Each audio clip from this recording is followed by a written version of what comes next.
ménage, la cuisine, et j'en passais des meilleurs pendant que madame, complètement surbouffée, a tout juste le temps d'honorer ses rendez-vous chez le coiffeur, la manicure, l'esthéticienne, de faire sa gym tonique et d'assurer ses sorties de vendredi après-midi avec ses copines, etc., etc. Alors là, Gilbert, t'exagères un peu et je ne te permets pas. Mais non, il n'exagère absolument pas. Moi, Gisèle, je l'ai connue, hein, et je peux te dire que c'était une véritable teigne. Et quand elle avait décidé quelque chose, il n'y avait plus autant intérêt à obéir à ses moindres caprices. Sinon, elle était capable de s'arracher les cheveux de colère. Vous la connaissez même pas, vous pouvez pas en parler. Bon. Eh, je vous assure qu'à la maison, elle est très douce, très affectueuse, très aimante. Très affectueuse, parlons-en. Hein. Ben, moi, je peux te dire qu'une fois, elle m'a dragué et je me suis barré vite fait. Hein. Eh bien, de rage, de colère, tu sais pas ce qu'elle a fait? Elle a crevé les pneus de ma mobilette. Une belle mobilette de chez Gitane fabriquée à Machecou, avec des rétros et des calcomaïs partout. Une super mobilette d'ailleurs qui n'avait même pas fini de payer. Et jugeant sans doute que le châtiment n'était pas à la hauteur de l'humiliation subie, eh bien, elle a décidé de mettre une merde de chien dans mon casque. Et attention, pas une merde de caniche, c'eût été trop bon. Non, elle a choisi la merde d'un berger allemand d'au moins 40 kilos. Faut être vicieux, hein. Et comme j'ai l'habitude d'enfiler mon casque à toute allure, accompagnant ce geste d'un grand coup de poing pour que ça glisse encore plus. Hein? Ben, je vous laisse deviner le tableau. C'est depuis cette époque-là qu'elle ne peut plus me sentir.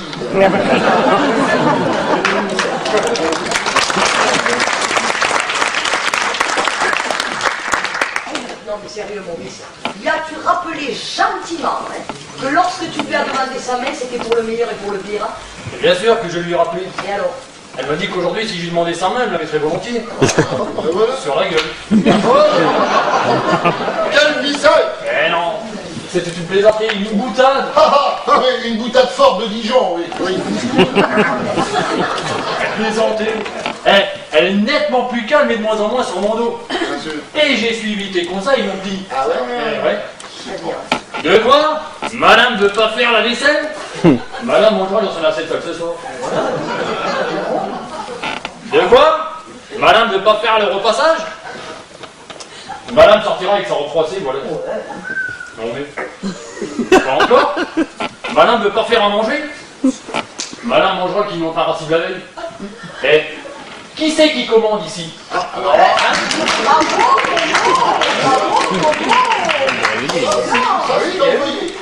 Eh ben voilà, c'est pas compliqué. Mais non, il n'y a que le premier pas qui coûte, et après ça roule tout seul, et qu'est-ce que t'as répondu? Bonjour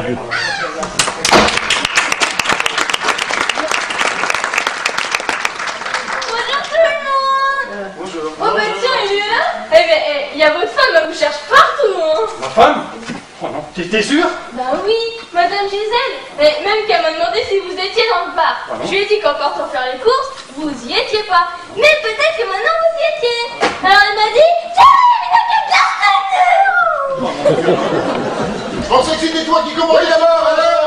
Pas de boulot, là, Mais non, Maurice, viens, passe derrière le bar, elle ne panique pas, vite, elle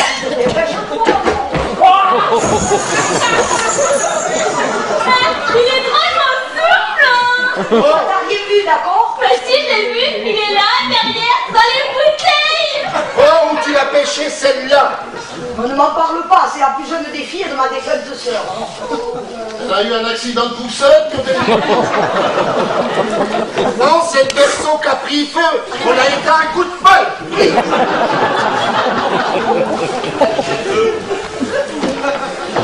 Retard mental, échec scolaire et tout type. Moi, j'essaye de la sortir de l'ornière, mais alors, c'est pas gagné. Hein. Ça, c'est sûr. Bon alors Anaïs, écoute-moi bien. Tu as compris, hein? Il ne dit rien, c'est un jeu. Il ne faut pas, à aucun prix, que Gisèle retrouve Maurice. Tu comprends là? J'aime bien les jeux, moi.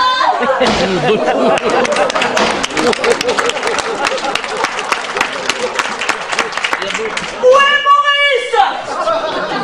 Ah! Où est Maurice et les garçons, vous l'avez vu ce matin? Ah non, non, non. Et toi, Gilbert? Ah ouais, non, non, non, non, non, moi je pensais que c'était lui qui arrivait là. Oh non, qu'est-ce qu'elle a dit, Alain Demaré? Non, mais fais pas attention, Gisèle, tu connais Anaïs, c'est la plus jeune des filles. Je m'en fous. Vous jouiez au cartes? Ah bah oui. Et où est le quatrième partenaire? Eh bien, comme Maurice n'arrivait pas, Anaïs a pris sa place cette fois-là. Ah oui. Et c'est pas trop difficile de jouer aux cartes avec un sac à provisions sur les bras? C'est la pourriche. J'ai gagné le panier garni. Ah oui, la bourriche. Et vous jouiez à quoi? À la bataille. La bataille. Faudra arrêter de te foutre de ma gueule maintenant. Tu serais pas donné à ton panier garni quand je te croise au marché tout à l'heure? Bon, il est où ce fainéant? Alors là, c'est carrément franc, hein. Vous brûlez pas. Je te préviens. Alors là, c'est chaud. Vous brûlez tellement que ça sent le roussi. Ah, ça sent le roussi? Pas toujours facile à dire, hein. Surtout pour lui. Bon, je te Alors là, c'est bouillon, hein. Je te préviens, Maurice. Tu as intérêt à sortir de ta cachette le plus rapidement possible parce que je ne suis pas d'humeur à plaisanter ce matin. Alors ça, on l'avait remarqué. Je t'ai connu avec un tempérament plus joueur. Ouais. Moi, je fais pas sonner, hein. Le merdeux. Il est trop smart, Oh la Gisèle, tu la mets en veilleuse un peu là? Oh. Mais quant à toi, le Capitaine Nemo, maintenant de te retrouver de Maurice et Macron, tu seras en bonne compagnie. Regarde-toi, mon pauvre Gilbert. Ça m'étonne pas qu'aucune femme n'ait voulu de toi. et retoque. De quoi je me mêle? Les femmes d'abord, ce n'est pas ce qui m'a manqué. J'en ai eu autant que j'ai voulu. Et une dans chaque port, moi, madame. Hé, Cousson, tu dis que tu rentrais dans le même port chaque soir. Ça, on va te faire accrocher de tel, hein. Ah ma pauvre fille, quand je te vois, je me dis que c'est franchement pas un handicap d'être resté célibataire. Bon, dernier avertissement, Maurice. Tu sors de ta cachette tout de suite. Aïe, pardon. De l'ail, allez-y, achetez de l'ail, toi. Tu me l'avais même pas dit. Oh, il est là. Je suis certaine qu'il est là. Vous le cachez, vous le protégez, vous l'encouragez, ça vaut rien. Halte là, on ne passe pas. Pauline, écarte-toi dans mon chemin, s'il te plaît. J'ai dit on ne passe pas. Personne ne passe derrière le bar. C'est une tradition. Et celui qui a fait la tradition, il paye à la tournée générale. Ça sera facile. Ouais, moi aussi.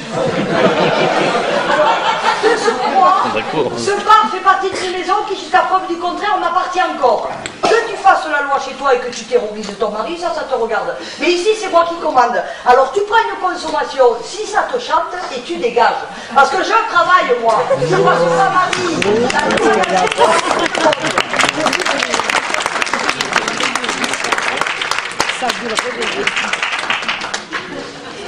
Je m'excuse de vous demander pardon. Mais pourriez-vous, s'il vous plaît, si cela ne vous ennuie pas trop, avoir l'obligeance de bien vouloir parler un peu moins fort? Ah, voilà, ça c'est ta faute. Qu'est-ce que tu veux, toi? Qu'est-ce qu'elle a à voir? Rien, je vous demandais simplement de ne pas parler si fort parce que... Parce que quoi? Hein? Qu'est-ce qu'elle a à voir? Oh, c'est sans doute des affaires à monsieur? Gisèle, sous la garde, monsieur Michon, s'il a quitté Paris pour fuir ses nuisances, c'est pas pour en trouver d'autres sous mon toit et en ta présence. Non mais... Alors, qu'est-ce que tu leur reproches à ma voix? Je galère. Gisèle, tu n'es pas obligé de te venger sur les clients de Pauline. Il a raison, monsieur Pichon. Tu as une voix à lézarder les murs des maisons. Et on ne pourrait même pas en faire un gâteau de sa voix. Ah,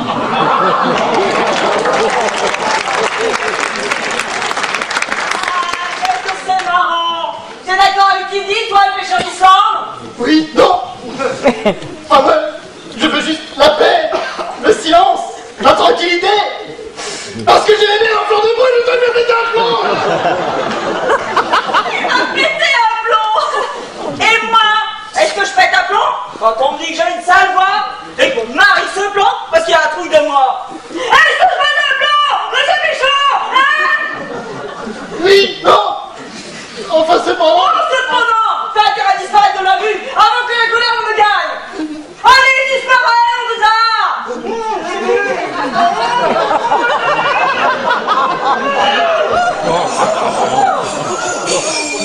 Oh,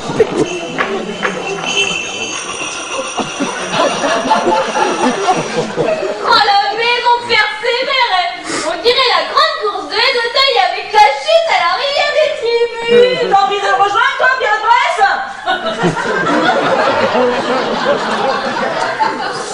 Non, c'est complet.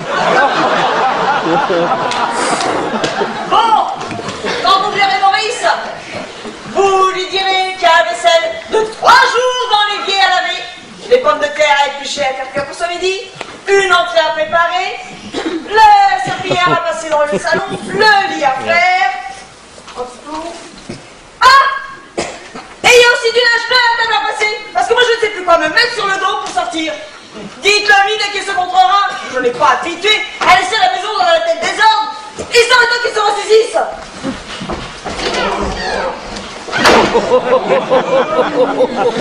Waouh, quelle furie celle-là, mais alors elle m'énerve. C'est rien de le dire qu'elle m'énerve comme ça.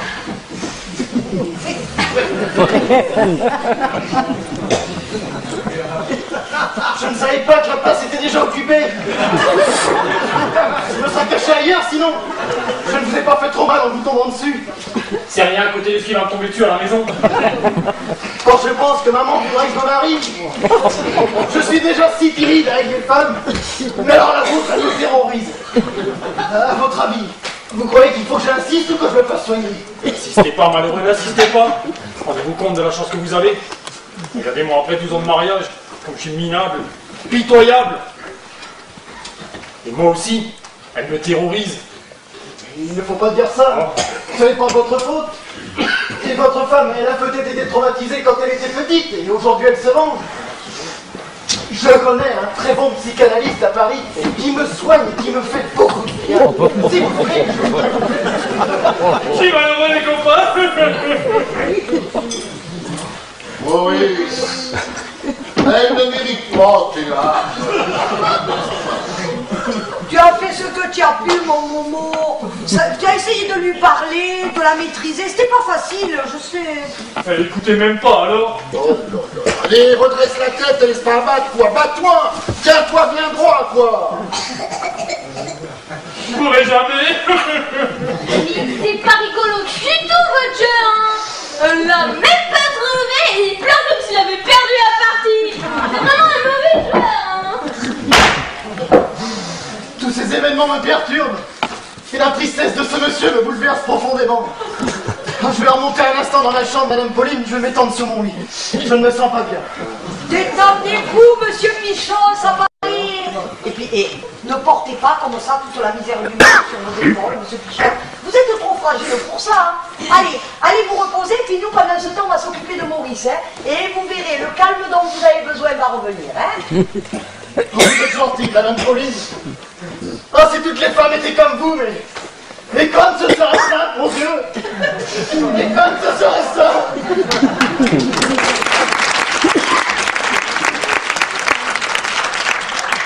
Ouais, c'est tellement simple, les garçons, pour qu'un mec s'intéresse à moi. Comme ils disaient, les mecs, Pauline, c'est une fille, elle est vachement sympa. Mais ce qui est con, c'est que ma sympathie a toujours été une barrière à l'amour. C'est marrant, hein. Elle leur plaisait bien, la sympathie, mais personne n'en voulait dans son lit. Alors, Maurice, est-ce que ça va mieux? C'est fini, ce gros chagrin? Tu vas pas remettre ça, tu es un homme ou quoi? Je sais plus. Eh, Maurice, tu veux pas la quitter, ta grognasse? Qu'est-ce que tu attends pour larguer les amarres? Je crois que je l'aime.